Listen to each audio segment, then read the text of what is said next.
Motherhood Incorporated proudly presents Military Mom Talk Radio live on TogiNet.com. Co-hosted by Robin Boyd and Sandra Beck, the owner of Motherhood Incorporated. Military Mom Talk Radio is here with a powerful platform for women to discuss their ideas, issues, and concerns with respect to the military lifestyle. Military Mom Talk Radio encourages you to share your experiences of being a military wife and mother. This show is dedicated to educating your family about the many resources that are available in both the public and private sector, and we'll be sharing helpful information from women all over the world.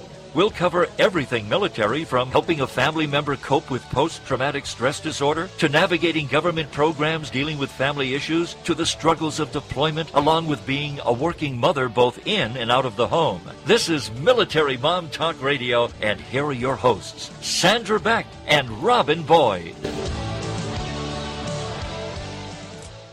Hello, everyone. Welcome to Military Mom Talk Radio. This is Robin Boyd with you today.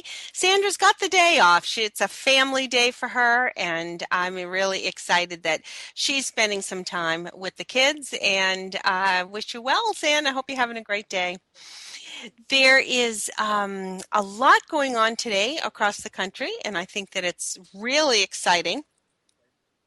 If you haven't been looking around the website lately for things happening in Hollywood, it's really a busy time. And I'm actually going to kind of put a little plea out there, because I know there's been an awful lot of chat around the country about this most recent movie, Lone Survivor.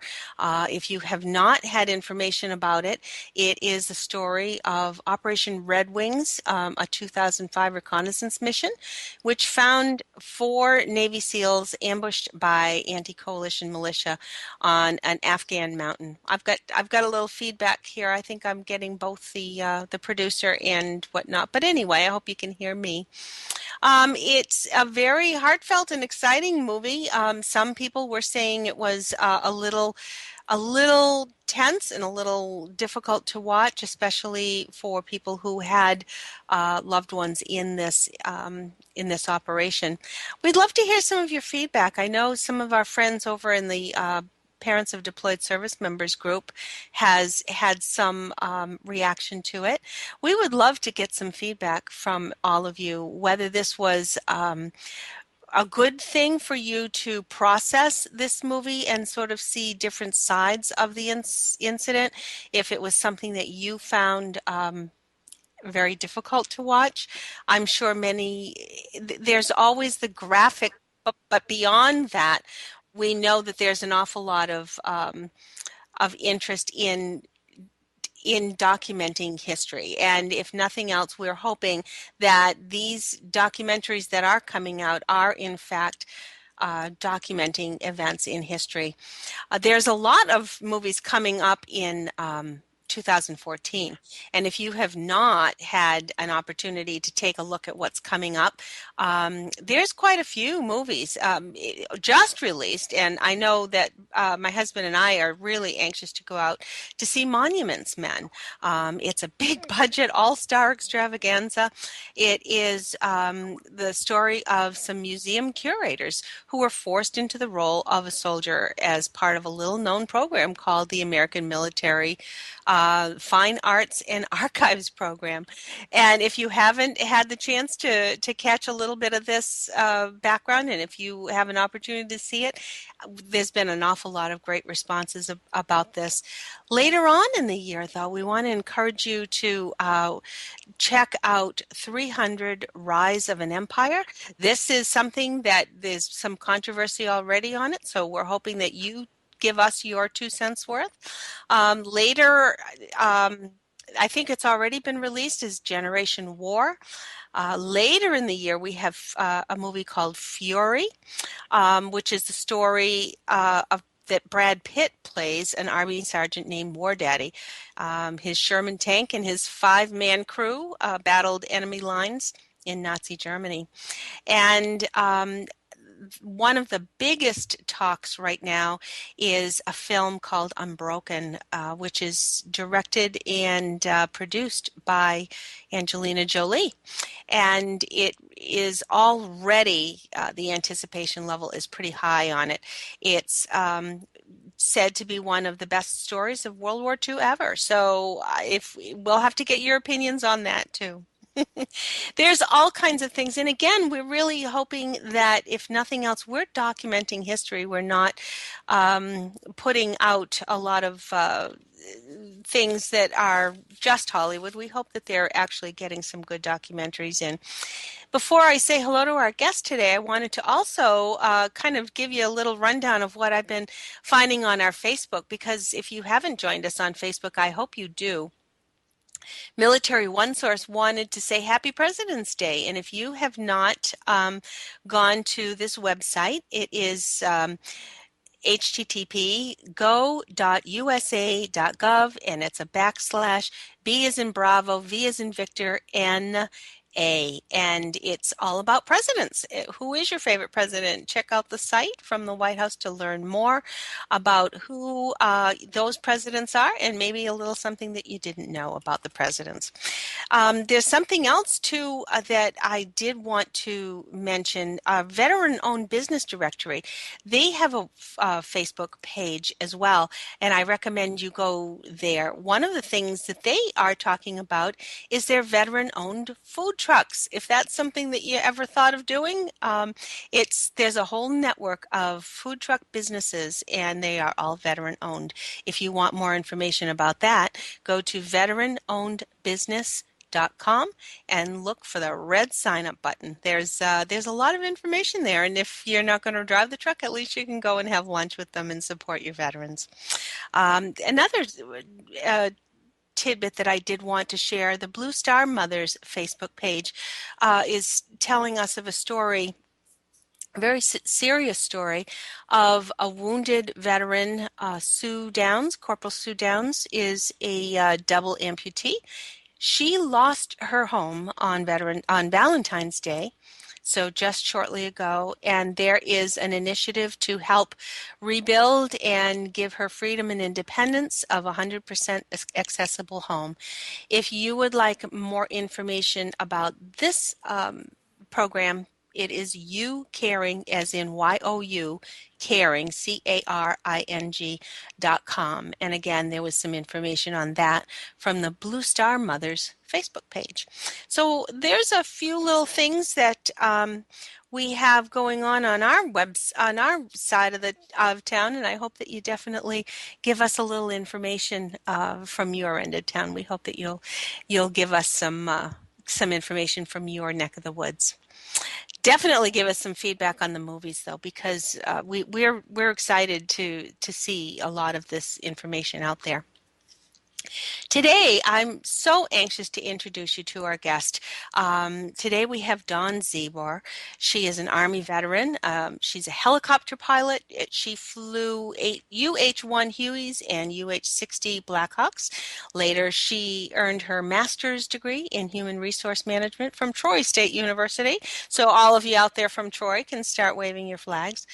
Dawn has been a recruiting manager and a management trainer, an outdoor environmental science teacher. She coached high school lacrosse, and oh yes, in between all of that, she's a mom. Currently, Dawn is the Director of Human Resources for the Girl Scouts of the Green and White Mountains, and it is our pleasure to have her as our guest today on Military Mom Talk Radio. Hello, Dawn, are you with us? I am. Hello. Hi, fresh out of the car. Yes. Did you have enough time to take your coat off? I did take my coat off and my shoes. Oh, good. Dawn just drove back from Pennsylvania to New Hampshire just to be on our show, right? Yes. Oh, Dawn,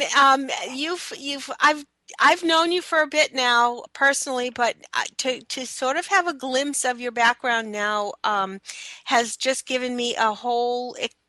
I have so many questions to ask, and I hope that that I don't get crazy with all of my questions, because you have such a wonderful career. Thank you. Fascinating. When we talked, when I said that you are a pilot, I wondered if when you first were thinking of enlisting in the service, did you consider the Air Force or did you go into the Army and then aviation landed in your lap? Well, it's funny. I never thought about the military as a career at all.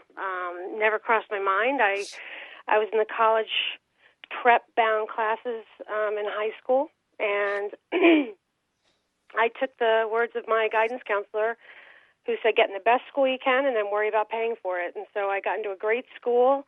I went to Lafayette College in Easton, Pennsylvania, and got there and said, wow, this is expensive, and now what? And so I really came in a roundabout way and had some friends that were very active, did rafting, did some cool things. They said, hey, come hang out with me, and lo and behold, they were in ROTC. The leadership thing was a natural fit for me. I was class president in high school, and so that was a natural fit. And then they were very outdoorsy, and they said, oh, hey, you can apply to get a scholarship, for ROTC. And I'm like, really? So I kind of did that, and I ended up with a 2-year scholarship, and then enjoyed what I was doing, enjoyed ROTC and the experiences. And then you get to a point when you're coming up on your senior year where you have to pick what branch of the Army you want to go in. Right. And they had Air Force ROTC where I went to school, but it was very small, and they went to another school to do it. So I was exposed to that, but it wasn't as prominent as on my campus. So it wasn't like I waited against the other branches. It just kind of happened. Yeah. And then Dawn, when I looked at all my choices, I said, yeah, flying sounds the most fun to me. Wow. And it's true. I think sometimes there's a passion inside you that you didn't realize it until somebody kind of says, you should kind of look at this.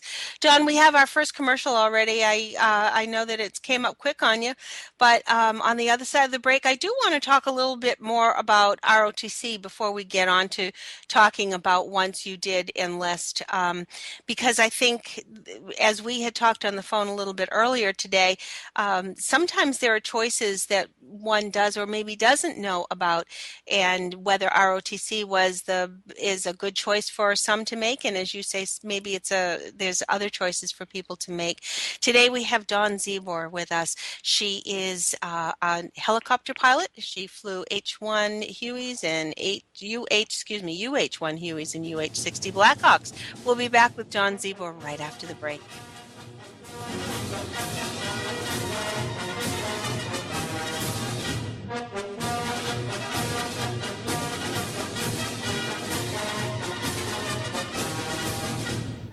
Are you a military mom looking for help in dealing with the system?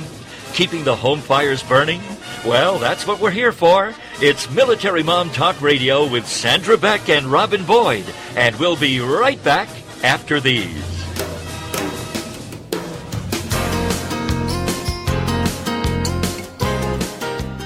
What does success mean to you?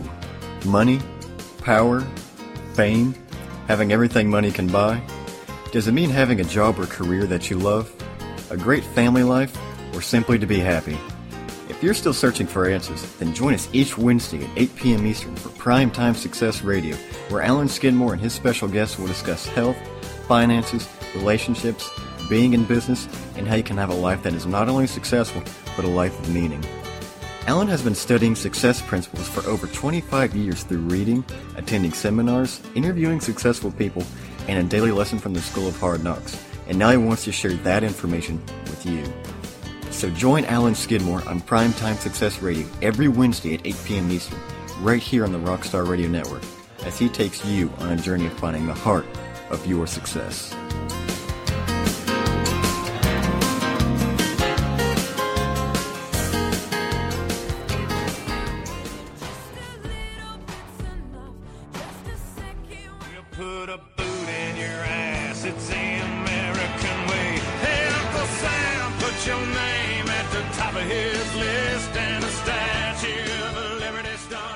Welcome back to Military Mom Talk Radio on TogiNet.com, covering topics to help on the home front with help from those who know how the system works and how to work the system. It's more fun than a sale at the BX. Now let's get back to it. It's Military Mom Talk Radio. Here again are your hosts, Sandra Beck and Robin Boyd. Hey, military moms, welcome back. It's Robin Boyd with you today. Sandra's got the day off, and we're wishing her well. And I hope you're well wherever you are. The country is going through some crazy weather. It's either snowing or sleeting or freezing rain somewhere across the country. So I hope you're warm and staying safe and enjoying a cup of tea or something else with Military Mom Talk Radio. Today we have Dawn Zebuhr with us. She's an Army veteran, a helicopter pilot, and we're just getting to know her and all about the military career and what drew her to becoming an Army pilot. Dawn, when you said that you realized that college was going to be pretty expensive, you were an ROTC member, or do you say candidate? You weren't a candidate. You were in ROTC. You can participate in ROTC, and just if you're interested and you're looking into it, and then you can also be on scholarship and kind of be required. There's kind of once you, as a freshman, you can try it out, if you will. You can just kind of go and see what it's all about, and there's no obligation. But so I was kind of doing that, and then I learned the more I was involved that I could apply for a scholarship. That's interesting. Do you feel that the ROTC program gave you a good, clear understanding of what would be ahead if you were to enlist in the military? I think yes and no. I think the longer you're into it, the better a picture you get. Obviously, on a college campus, doing something once a week, and then going back to your college life, you're not getting a really, really good look. But they do a really good job exposing you and explaining and teaching you. And then as you stay in the summer before your senior year, you would go to an officer advanced course, you would go to a basic training course. I went to Fort Bragg, North Carolina, just like anyone who enlisted in the military. And you get a different training because it's a little bit more geared toward a leader than a enlistee, per se, but that gives you an extremely good idea of what it's going to be like. So you're basically doing the same thing that anyone who enlisted would do with some add-ons. And so after that, you really have a good idea of what you're kind of signing up for, if you will. Now, maybe for parents who are trying to help their children make decisions, what would be the difference for having an ROTC experience versus, say, applying for an officer's training school? Exactly. We talked about that a little bit. I sat in my awards ceremony, and I kind of mentioned I was the class president, and I probably would have been a prime candidate for a 4-year ROTC scholarship at whatever college I was admitted to, but I didn't know about it. I didn't know to ask about it. I remember sitting there and watching a co-classmate get a 4-year scholarship to an Air Force ROTC program, and I didn't know about it. ROTC basically works with any college you choose. Now, not every college has every branch. You might have it available, but you might have to travel to a satellite campus. So it kind of depends on where you go versus going to West Point or Annapolis, things like that. Obviously, those schools are very prestigious. They're great. You have no financial burden when you leave those schools. If your son or daughter has a very active and extracurriculars and has a great GPA and academic record, I would strongly suggest applying for one of those schools. And a little more to do up front than a normal college application, but it's not that difficult. And I would definitely pursue it. And obviously there you're kind of living the military lifestyle, if you will, every single day versus going through ROTC where you can get a scholarship and it can help with your college and it can be significant. I think, mine was 2 years. They paid for everything but my room and board. So that was not a small thing. Right. And then you still get the traditional college experience, if you will, by going ROTC. And you have a little more flexibility in where you go to school. Yeah, that I suppose is true. And when you were selecting your college courses, were you thinking of what you were going to do for the rest of your life? Were you impassioned about a particular major? I like most probably, right? I started out as an Yeah. engineer. I was good in math and science in high school, and quickly figured out in college that's not really what I wanted to do. Switched entirely over to more of a government law major. Also got my teaching certification because I did enjoy teaching, so Mm-hmm. I did that on the side as well. ROTC, just to mention for parents that might not know, you usually are required to take one class on top of your normal course load when you're in ROTC. Hmm. And, for example, freshman year, it's one credit. Actually, normally you would get an A, so it helps your GPA. Yeah, that's because, good. it's you're interested in it, and it's just basically learning what the military is about. So rarely would you get a lower than an A. And the first year, the freshman year, might be just learning the rank structure, learning how things are situated, learning what the branches are, learning the difference between combat arms and combat service support, things like that. I think the next semester I had map reading and compasses and orienteering and map reading. So they're very Army driven, and they're an additional to your classes. So that's another way you get a little bit of that education as you go. But really, you can major in anything you want in ROTC and still end up with a commission in the Army on the other side. Yeah. Then when we were also talking too, once you realized that, all right, you did want to stay and enlist, you had a little bit of a say, or you had zero say in where you were going to be commissioned? So I guess when you come in right off the street per se, and you enlist in the Army, and you're just joining, I think you have less. I don't know. It's hard to say. I know. You know That was what a the loaded term question, is? but I. The term is needs of the Army. You are going to Yeah. go wherever they need you, and that is really what it all boils down to. There's some things you can do to hedge your bets. Obviously, if your college major is in chemistry, there's a high degree that you might go into a field where you're going to use that chemistry versus some other things.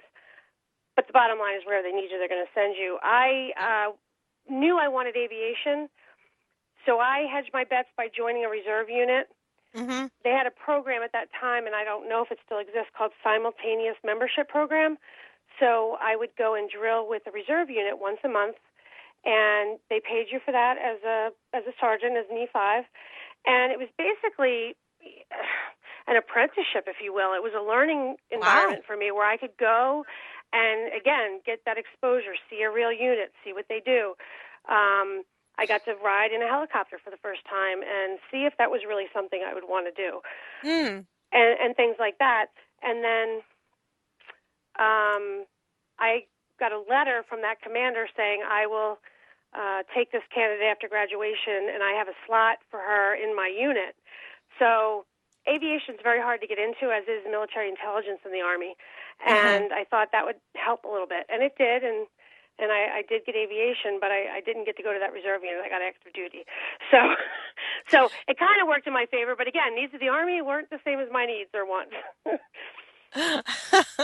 Well, there again, I guess I was kind of curious, because if you are going through ROTC, if you were able to sort of say, all right, I would really like to try to get into either here or there. Plus, I wanted to ask you, at what point did you ever consider the Air Force, seeing that you were so driven to aviation? It was the aviation came after the Army. So it was more that I ended up with the Army because I had friends that were in Army ROTC, and I enjoyed them, and I went to the activities they did. There was probably 4 or 5 people on my campus that were in Air Force ROTC, and they had to go to a different school. And so I was already involved with the Army ROTC when I applied for the scholarship. And then after I got the scholarship, really only then, maybe end of my sophomore year, beginning of my junior year did I start really thinking about what am I going to put down as a branch choice for what I want to do for a job. And then when I looked at everything, I thought aviation, that's it. Yeah. Sounds the best to me. And you obviously found it to be very satisfying, I guess, didn't you? Because I think you've really enjoyed that. Oh yeah, it was. I think I commented to you earlier too. I was so glad it worked out that it was active duty because the experience and the people, and I wouldn't trade that for anyone. People ask me all the time, would you want your kids to be in the military? And I can't say anything bad about it. I think the education, the experience, the maturity, everything I got from that time of my life is been so helpful and has made me who I am. I just would never change it. And I don't know that I would have gotten that same experience if I would have stayed in that reserve unit and been a teacher during the day. Right.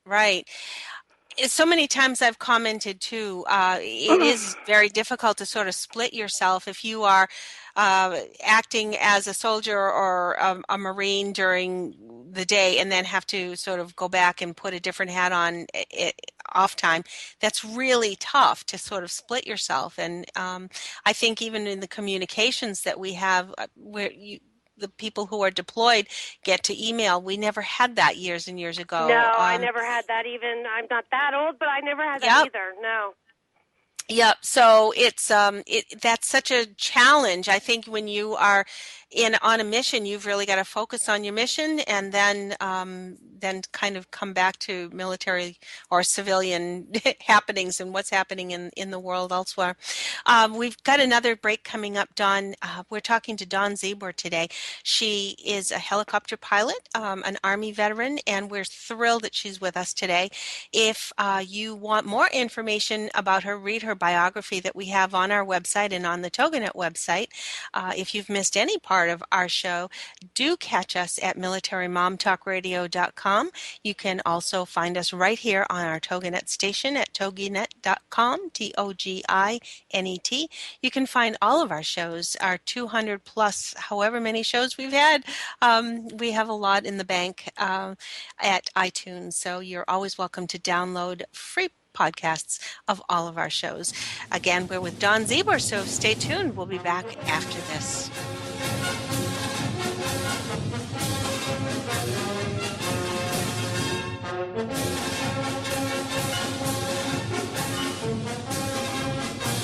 Are you a military mom looking for help in dealing with the system? Keeping the home fires burning? Well, that's what we're here for. It's Military Mom Talk Radio with Sandra Beck and Robin Boyd, and we'll be right back after these. It's not just time for a change, is it? It's much bigger than that. Can you feel it? It's time for a transformation. Will you now imagine that you can and will transform your life? Will you suspend your disbelief and imagine that all things are not just possible, but probable? Imagine that you will meet guides, mentors, and trusted friends who believe in you, hold your hand as they point the way, and teach you to trust your own wisdom. The first of these friends is spiritual girlfriend Gail Carruthers. Gail will show you how to believe. Believe your perfect divine wisdom will reveal your worthiness. Believe that knowing your power will open your boundless courage. Courage to live consciously, fearlessly, and joyfully. And then know all these things are already here and waiting for you to bring them into your divine life. She is here to help you discover, believe, and know. So join Gail, your spiritual girlfriend, every Friday at noon Eastern Standard Time. Only here on the Woohoo Radio Network.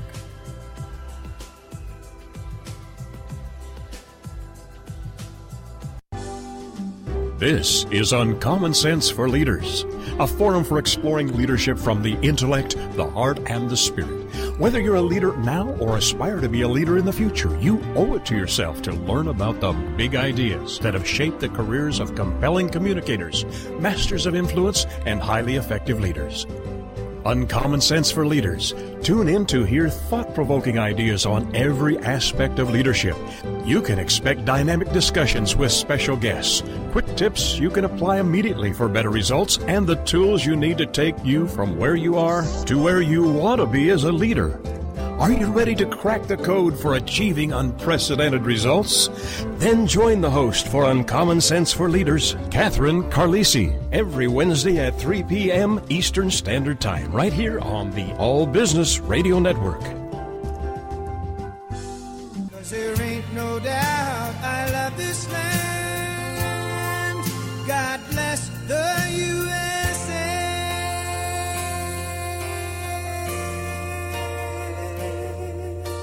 Welcome back to Military Mom Talk Radio on TogiNet.com, covering topics to help on the home front with help from those who know how the system works and how to work the system. It's more fun than a sale at the BX. Now let's get back to it. It's Military Mom Talk Radio.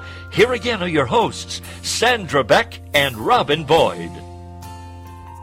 Welcome back, everyone. This is Robin Boyd with you today on Military Mom Talk Radio while Sandra takes a day with the kids and has a great day off on President's Day. Today we're talking with Dawn Zebuhr. She is a helicopter pilot and has served flying the I never say these right, Dawn, and I'm so sorry. I want to say just a Huey and a Blackhawk. A Huey and a Blackhawk. My husband is a pilot, but he did not fly helicopters. He's a single-engine pilot, and so I want to make sure that I'm saying them correctly.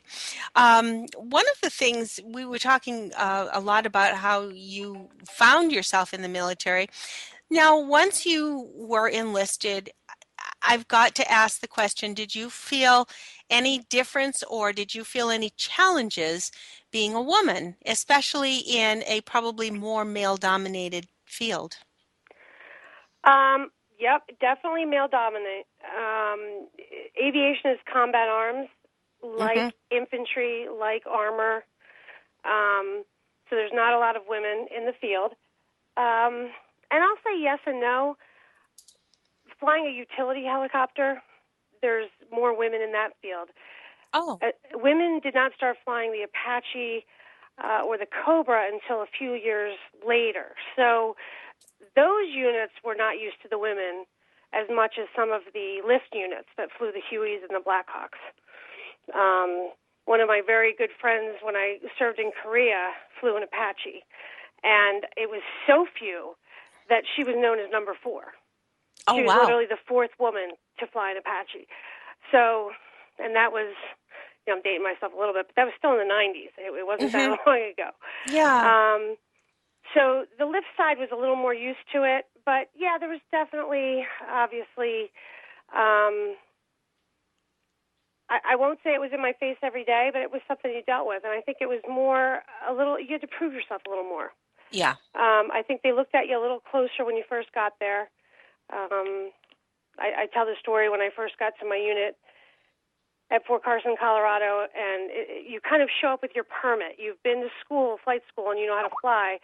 You show up to a unit with your permit, and the instructors have to take you out and kind of sign you off, make sure you really did learn how to fly at school. And I tell the story of how they took me out to land on a landing zone, and I say on a landing zone. It was up in the Rocky Mountains. It was called postage stamp, but it was basically a rock that was at 7,000 feet. Wow. And they said, land on that. Yep. And luckily, I had a good day that day, and I did a good job.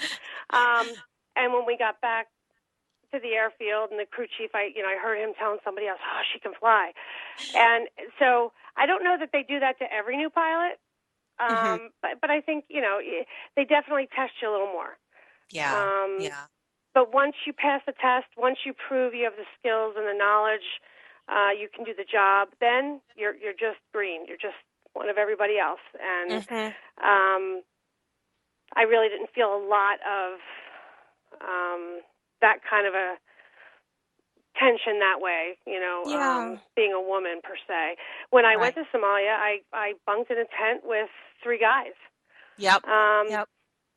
sometimes women are separate, but it's an information thing. If I was separate, I wouldn't get the same information. Sure, And I sure. can be an adult, and I can conduct myself accordingly, and you're just sleeping. So, Yep. So I was just one of the guys that way, definitely. Yeah, yeah. I'm glad to hear that. I mean, ideally, that should be the way it should be. Sometimes you worry though that it's not, and in this decade, you would think we've gotten over all of those stereotypes, but unfortunately, I think there's still maybe some misnomers. So I'm glad to know you were one of the guys. I mean, that's good. Because you were flying those things just like all the other guys, and probably maybe a little better. We can say that. I'll take it. Once you were in Somalia, what were some of your responsibilities there? I was a platoon leader there, so I had a number of aircraft I was responsible for. So that would be maintenance, everything from oil checks and changes all the way up to replacing rotor blades when it was time, or engines, or whatever it might be. Mm-hmm. So that was a bit of I won't say shock, but when I first came out as a platoon leader, that amount of maintenance I was responsible for, coming out of flight school where you're learning to fly, and yes. You want to do that, and then you kind of get into a unit. It's like, okay, it's all about maintenance. It's all about keeping them flying. So that was a large part of my job was maintenance, and then flying. This was after Black Hawk Down, the movie, and everybody kind of knows what happened. And after that time, no convoys were allowed to go in the city. We would fly shuttles, if you will. We would fly in mail. We would fly dignitaries in and out of the embassy, and no one would drive in the city anymore. So that was part of what we did, was that service of shuttling things and people all around Mogadishu. The other piece was eyes over Mogadishu. We had airplanes in the air 24/7. There was always someone flying, and it was just kind of letting them know you're there, keeping a deterrent presence to keep anything from happening. And then we talked a little this afternoon, being a trainer while you were there. You may have been one of the guys to our military people, but you weren't necessarily one of the guys to some of the other people you were with. I'm not sure. I'm not sure what you. Were you, when you were training some of the people from other countries? Were you saying that? Oh, okay. I know what you were talking about. It was two different.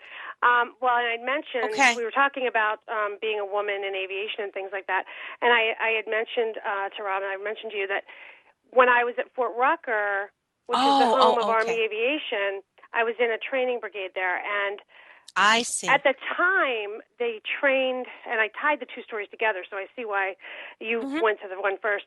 At the time, we trained about 98 countries, pilots, in the United States, which a lot of people might not be aware that we train that many countries' pilots. Wow. But it kind of stands to figure if we're selling them our aircraft, then we train them how to fly them. So we had a lot of officers from 98 countries, Saudi Arabia. I always ended up with Saudi Arabians, so I guess that's why I remember those the most. But with that came a lot of cultural mores that they are not used to women giving orders. Not only women, they could not fly with someone who was of a lesser rank. There was a lot of customs and courtesies that they had that we had to recognize in our country. Sure. And then when I was in Somalia, of course, as well, it was a UN group of people that were there, so there was a lot of other countries there. And it definitely a double take when they would see a woman carrying a weapon telling a man what to do. They just are not used to seeing that.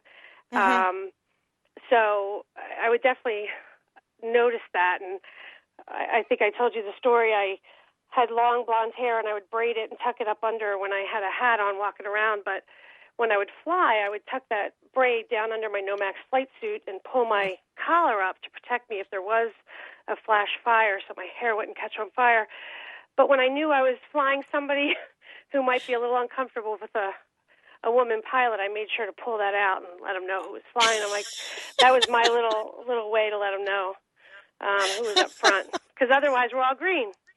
So. And that's why you were so wonderful, because you had that spirit, and you still do have that spirit. And I love that.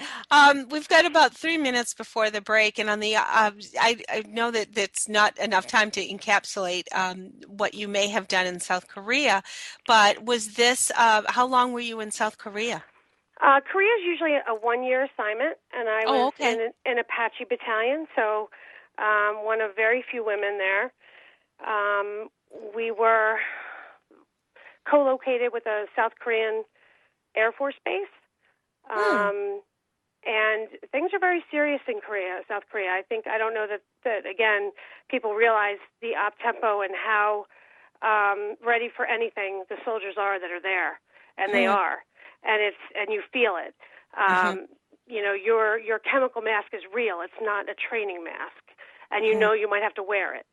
Everything feels a little more real there. And did you fly, or were you there? What was your capacity there? I flew when I was there, and I was the Brigade S1, and that's a personnel officer. So I was in charge of all the HR things, you will, in that battalion, as well as being a pilot. Yeah. And all of this certainly prepared you for your departure from the military, because this is where you are now. You have gone into HR management. And did you think, as you were doing all of these positions in the military, that yes, this is definitely what you were going to be doing when you got out? The HR piece fit for me, yes. Yeah. I wish I would do more of the aviation piece. I just haven't been able to incorporate that. But the personnel piece, I've always liked. Yeah. The only reason why I wanted to really kind of focus on that is because I think so many times people are doing what their job is in the military, but it's difficult to say, all right, how is this going to transition or transcend when I'm getting back into civilian life, and that whole replacing yourself into a new career, or how can you transition bringing the skills that you've had with you. On the other side of the break, I want to talk a little bit more about after the military, and some of the things that you've discovered at the VA, and how you have found life after the military. We're talking today with Dawn Zebuhr. She is a helicopter pilot and a wonderful person in my life, because she's the HR director for the Girl Scouts of the Green and White Mountains. We'll be back with Dawn right after this break. Thanks, Robin.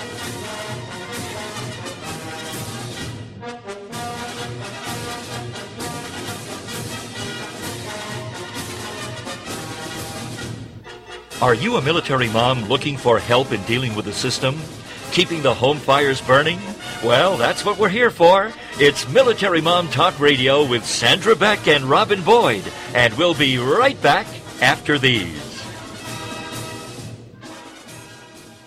Have you been laid off, fired, downsized, right-sized, or re-engineered out of a job? Are you unemployed or anticipate that possibility? Then tune in for Successfully Unemployed, hosted by Alan Sherwood, MBA, president of Sherwood Consulting Service. Successfully Unemployed will provide you a hope-filled and comprehensive approach to the job search process from an author who's experienced it all. Alan and his guests will cover all dimensions of a job search: physical tasks, mental attitude, emotional health, even one's spiritual perspective. All must be integrated in order for a person to be successfully unemployed, so they can then be successfully employed. This show is designed to help you move forward from job loss to finding or creating more fulfilling work. For more on Alan Sherwood, MBA, and the show, check out his website, successfullyunemployed.com. Then join us for Successfully Unemployed with Alan Sherwood, MBA.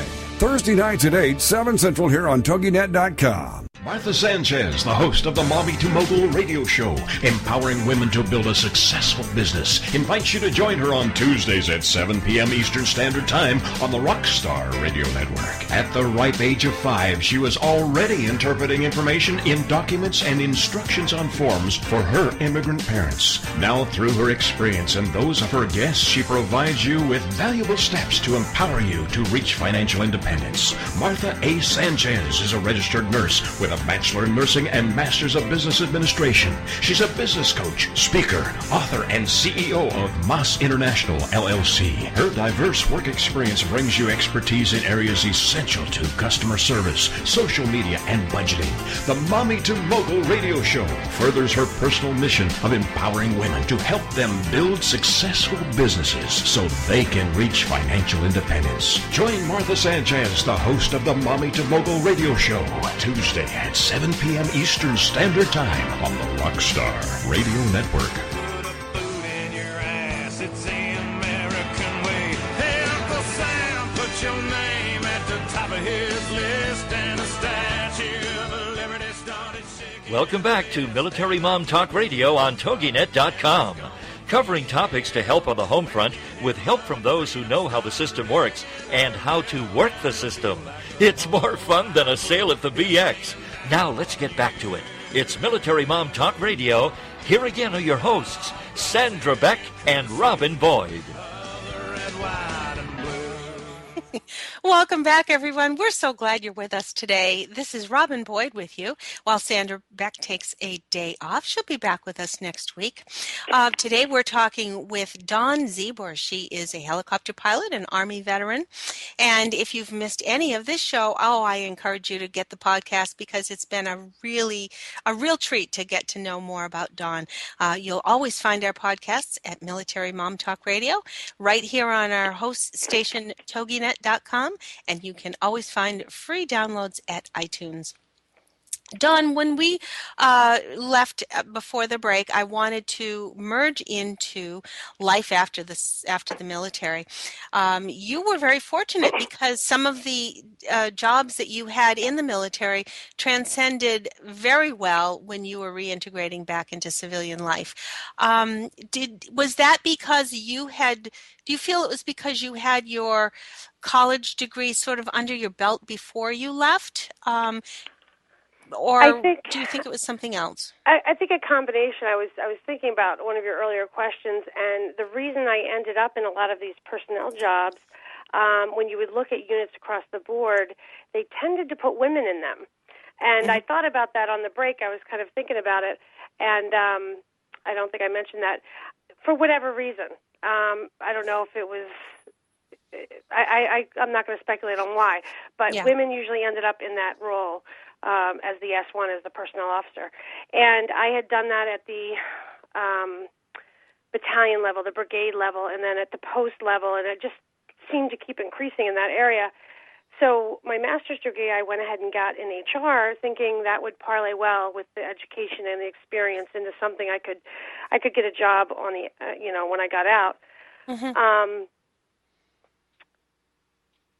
I was very, very fortunate. I ended up, my first job right out of the military, I was recruiting for a company called U.S. West, which is, well, at the time was part of the Baby Bell breakup when Ma Bell owned all the phones. And so I had 14 states in the Midwest, that I was recruiting for, and they were looking for telecommunications technicians, central office technicians, people that installed the phone or worked in the buildings that had housed all the equipment for the phones. And I was able to translate what that meant on the military side, what was the MOS, the job skill code, and then I would go to military bases, Marines, Army, not just Army, I would go to other bases as well, or military career fairs, and recruit folks with that skill that were getting out of their service branch and bring them into our company, because not only did they value the skill in that job, but the military background as well. And I can tell you time and time again, I would have a hiring manager and I would say, let me get you some folks. I'd get them one or two people. They'd call me back. They said, I want more. I want only military. Yes. Because they would see the work ethic. They would see the other skills that came Right. along with that candidate. Right, right. Did you feel that the military helped your reintegration? Did they prepare you? Did you have family with housing ready for you when you got out? Did you have to find your own apartment right away? I was a mid-grade officer. Everything was on my own. I had to find my own. One thing they do for that level, captains per se, getting out, and then they've expanded it now to senior NCOs. There's a few companies out there that specifically have job fairs for military officers and senior enlisted getting out, and they will hold them in hotels, and they've got relationships with there's some key employers out there that like to hire military, and they would come in and recruit and make a lot of hires right on the spot. So I did kind of go through that in looking for something coming out, and that is how I ended up moving to Denver and landing with U.S. West. On the enlisted side, the service centers that are at the installations when the soldiers are getting out do an amazing job of providing classes on everything you can imagine to prepare them for the transition, as well as, if possible, find them a job.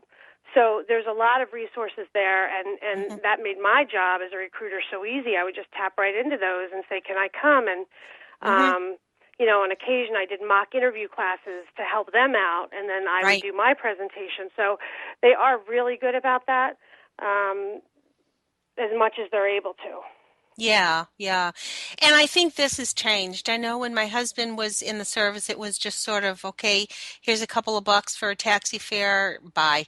And that was it. He unfortunately didn't quite have that kind of transition support. And I think we've learned, and I'm very grateful that we've learned, because after serving as all of you have, the least I think we could do is at least give you a chance to transition. And then again, of course, that's with a smooth transition. If you have medical issues, if you have those kinds of things to deal with, that presents another whole absolutely.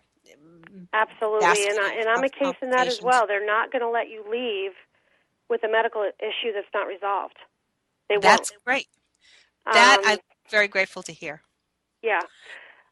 So I was moving in that direction myself, and I was moving to getting out, and I went, you take a physical before you get out. And I did have a very severe back injury and problem that I was dealing with, and it was resolved enough in my mind. I was kind of like, I was still moving ahead with my plans for my transition, because you have to plan at certain points, because either you're re-enlisting or you're incurring more time, and every time you move or go to a school, it incurs more time. So you're kind of always thinking about, am I staying or going, and what's my long-range plan? So I was moving ahead with my plan, and I went for my physical, my exit physical, and they basically said, no, you can't get out. This is too bad. We have to deal with this. We have to fix this. Wow. So that's important for people to know. They look at that, and they make sure they take care of you that way. That's wonderful. So, and then that kind of leads in, I know you wanted to talk about the VA, and I think the number one thing I can say is it's on the soldier when they get out of the military. So even though everything was resolved, however it was resolved on my story, once you leave, it's incumbent on the soldier to go to the VA and in process through them. It's not seamless. It doesn't happen just because you left. They don't send your records over, if you will. You have to physically go into the place near you, the VA, and do the intake and document everything and get into their system. And there's tons of benefits available, and even if you feel like you're fine and there's nothing wrong, you should still do that, because when you do need it, you might not want to wait a year if there's a backlog like there is now. you know. And my husband's been on the show before, and his era was Vietnam, and obviously it was, as we were saying, was a different story. Now he has gone to the VA and had never stepped in the door of a VA, but he has gone in, and they gave him the testing that he needed. They gave him the information that he needed, and they have. And so, even if you are not just a recent veteran, if you are a more past older veteran, we'll just say it's an older veteran, you still need to go because there are benefits for you. And I will say, it was funny, I had a woman come in my office to talk about a product she was selling, an extra benefit for our employees. And as we were chatting, I learned that her husband just got over cancer, and that it was a specific type of cancer, and that he was in Vietnam, and that he's never connected with the VA. And Yes. I was like, we didn't talk about anything else till she left till that. And I was like, you better tell me you're going to go. And if you are a Vietnam era and you have not connected with the VA and you know, you have any type of cancer, they have now, if you go to the VA website and kind of drill down and get to that spot where it talks about this, they just have a list of things now. If you have any of these things and you were in at this time, you're covered. You don't have to prove anything. You don't have to be examined. They've now linked so many things that if you have it and you were there, you know, go see them. You're going to be covered. They're going to take care of you. And, you know, I was guilty when I first got out. I was in a different state, and I wasn't thrilled with the VA there. Now I'm in New Hampshire. I can't say enough about it here. Yeah, So we are lucky. give them a chance. You know, don't go by what you heard, and get over there and you know, and the other thing, I think a lot of veterans, because of who we are, we always think there's somebody that's worse off that deserves to go there, and we weren't hurt that bad, or we don't, you know, we don't need to, or it's not necessary, we don't deserve it. And that's just not true. Absolutely deserve it. And Dawn, we are wrapping up the show. I'm so appreciative of this time because I think you have inspired so many young women who may be considering this avenue. You have reassured parents who have their loved ones, in whether they are women or men. Of course, the angst is there until those boots are on the ground.